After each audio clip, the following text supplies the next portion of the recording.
Masya Allah, akibat suka kawin, kakek ini alami kejadian mengerikan di tanah suci.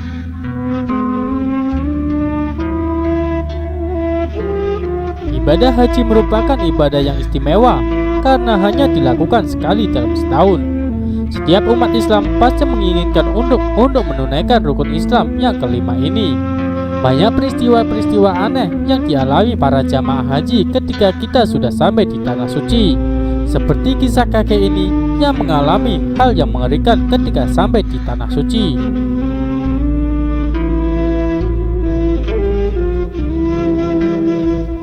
Kakek Karmin bukan nama samarannya, merupakan kakek dari beberapa orang cucu yang telah berumur lebih dari 60 tahun.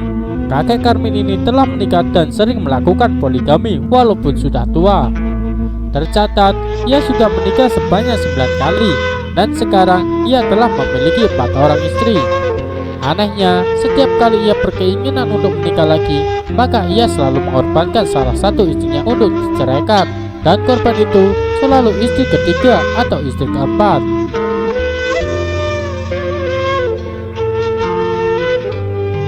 Sebenarnya kakek Karmin ini selalu diingatkan oleh istri pertama dan istri keduanya agar tidak menikah lagi. Namun, hal tersebut tidak diindahkan oleh kakek Karmin.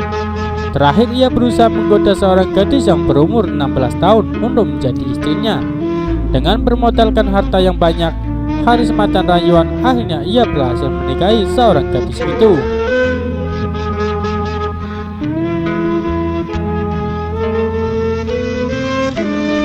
Walaupun istri pertama dan keduanya kurang suka dengan perbuatan kakek Karmin ini karena hubungan itu seperti kakek dan cucu, namun kakek Karmin tetap saja menikahinya. Setelah menikahi gadis belia itu, kakek Karmin menunaikan ibadah haji. Ia juga mengajak beberapa keluarganya saat berada di kota suci Mekah.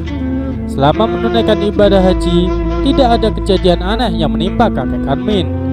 Namun, setelah selesai melakukan kewajiban ibadah haji dan hendak pulang ke Indonesia, baru ia mengalami kejadian aneh.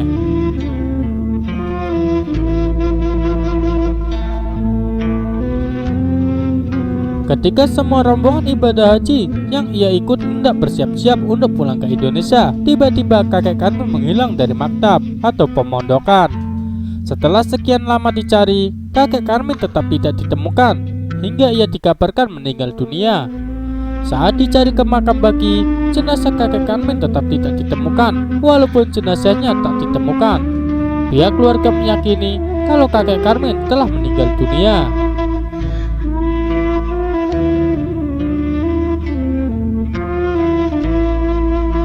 Saat para jamaah haji sudah pulang ke Indonesia, berita tentang kakek Karmin terus menjadi perbincangan warga. Banyak kesimpulan kenapa sampai kakek Karmin bisa meninggal hingga jasadnya tak bisa ditemukan. Apakah karena kebiasaannya yang telah menikah berulang kali, atau karena usianya yang hampir menginjak kepala 7 itu? Di rumah istri pertama kakek Karmin diadakan tahlilan untuk mengirim arwah dengan membaca tahlil dan surat Yasin serta surat-surat lainnya.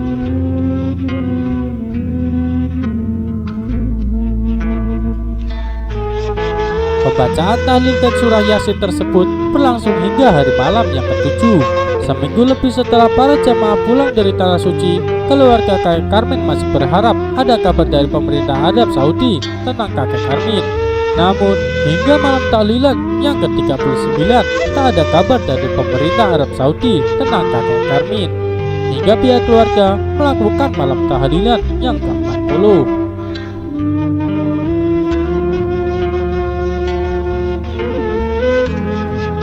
Saat malam tahlilan yang ke-40 ini, ada kejadian yang aneh dan membuat semua warga sekitar kaget. Secara tiba-tiba, kakek Karmin datang seorang diri ke rumah istri pertamanya dalam kondisi yang memprihatinkan, yang jauh dari kebiasaannya seperti sebelum berangkat ke tanah suci. Kakek Karmin datang dengan tubuh yang sangat kurus dan pakaiannya sangat kusut dan bau.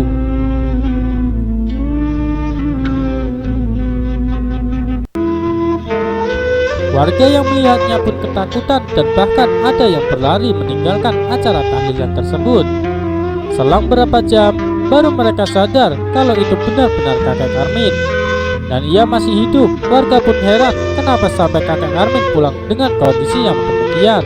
Setelah hilang selama 40 hari di kota Mekah hingga dikabarkan meninggal dunia, ia pun akhirnya bercerita kepada salah satu anaknya bahwa saat berada di Mekah ia melihat banyak sekali wanita cantik.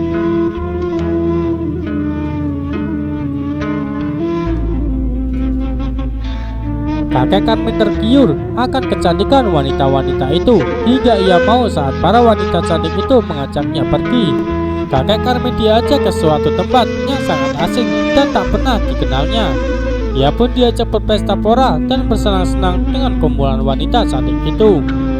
Setelah bersenang-senang dengan wanita cantik, ia pun berniat untuk pulang kembali ke pemondokan.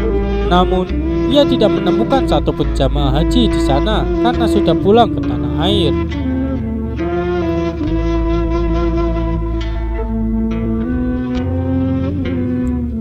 Kakek Karmin kemudian menemui dinas setempat dan meminta diantarkan pulang ke Indonesia. Hingga akhirnya ia pun sampai ke tanah air dengan selamat. Semoga apa yang dialami kakek Karmin ini menjadi pelajaran bagi kita yang akan menunaikan ibadah haji di tahun yang akan datang. Karena beribadah haji itu harus memiliki hati yang bersih dan juga siap mental dan spiritual. Wassalamualaikum warahmatullahi wabarakatuh.